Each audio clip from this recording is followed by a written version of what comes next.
Tao po, tao po. Yan mo na yung anak.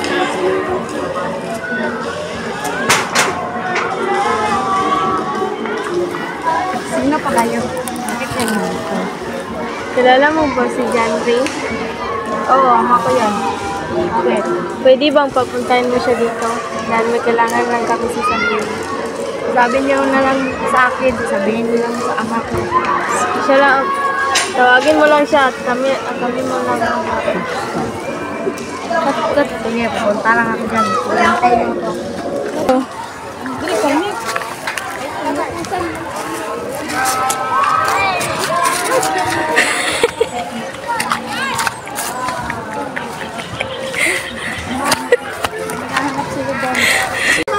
Okay. Ma, ay, meron nagkahanap siya dun sa labas. Wala. Hindi pa yung anak. Kapagani, ay. Tay, meron naghahanap dun sa labas. Hindi ko kilala sila. Sino po yung anak? Hindi ko nga kilala. Saan sila? Nandun sa labas. Anong kailangan nyo? Natutusan lang po kami sa aming amo na Kung dito.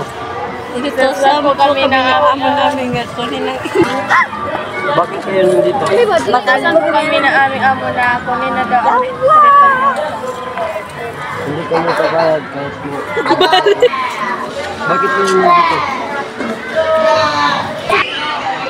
Bakit kayo nandito? Natutusan lang kami ng aming amo na kunin na Hindi ka mo papayag kahit mo kayong dalawa. Susunod araw. Ako ba yung kupulat kataw? Paalis na kayo. Sige, sige, babalik. Balik. Namalin. Umalis na kayo. Nagsasayang na kayo ng oras. O sige, babalik lang kami sa susunod na araw. Hindi po sila papayag, ma'am, na hindi po sila papayag, ma'am, na kunin ang lupa na iyon. Bakit? O sige, yan ba ang sabihin nila? Papupuntahin ko na lang ang pulis doon para mapupulsahin silang kukunin doon. Cut!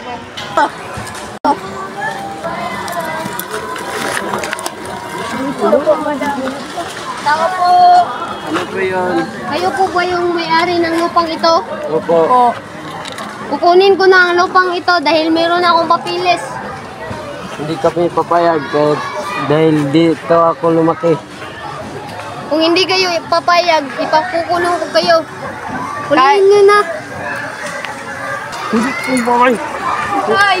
Bitawan niyo ito ko. Dali nyo na yan. Ay! Ay! Bitawan! Bitawan! Ito! O sige,